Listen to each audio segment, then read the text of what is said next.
President Trump did watch from his Air Force One cabin, surrounded by reporters, as Brett Kavanaugh was confirmed. The president has now put his imprint on the Supreme Court with 2 conservative justices.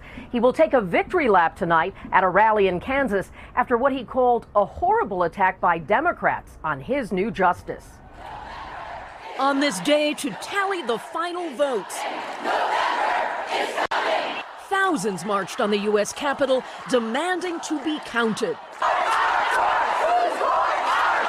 Scores arrested after charging the Capitol steps, trying to wield last-minute influence against the odds. Never over until the votes are counted. This fight is not over. This is one battle, but we are going to keep going.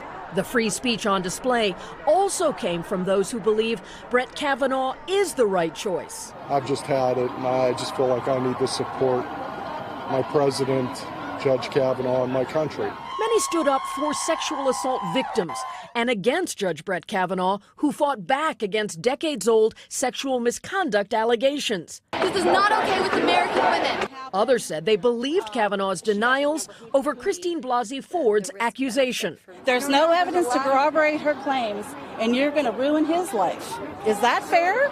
A rare comment from the First Lady, ending her Africa tour in Egypt. Judge Kavanaugh, I think he's highly qualified for the Supreme Court. I'm glad that Dr. Ford was heard. At the White House, President Trump left for a campaign trip. I think he's going to make us all very proud. I also feel very strongly that in the end, maybe the process, it was really unattractive, but the extra week was something that I think was really good. Inside the Senate chamber, Democrats argued their next step must be action on Election Day. There is one answer: vote. While Republicans embraced their narrow victory. Judge Brett Kavanaugh is among the very best our nation has to offer. He will make the Senate and the country proud. With the vice president presiding, protesters tried to interrupt the actual vote. The sergeant at arms will restore order in the gallery. But the narrow margin was enough.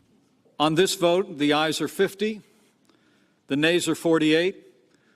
The nomination of Brett M. Kavanaugh of Maryland to be an Associate Justice of the Supreme Court of the United States is confirmed. And Brett Kavanaugh will be sworn in privately tonight as an Associate Justice of the Supreme Court. Kelly O'Donnell, NBC News, the White House. Hey, NBC News fans, thanks for checking out our YouTube channel. Subscribe by clicking on that button down here, and click on any of the videos over here to watch the latest interviews, show highlights, and digital exclusives. Thanks for watching.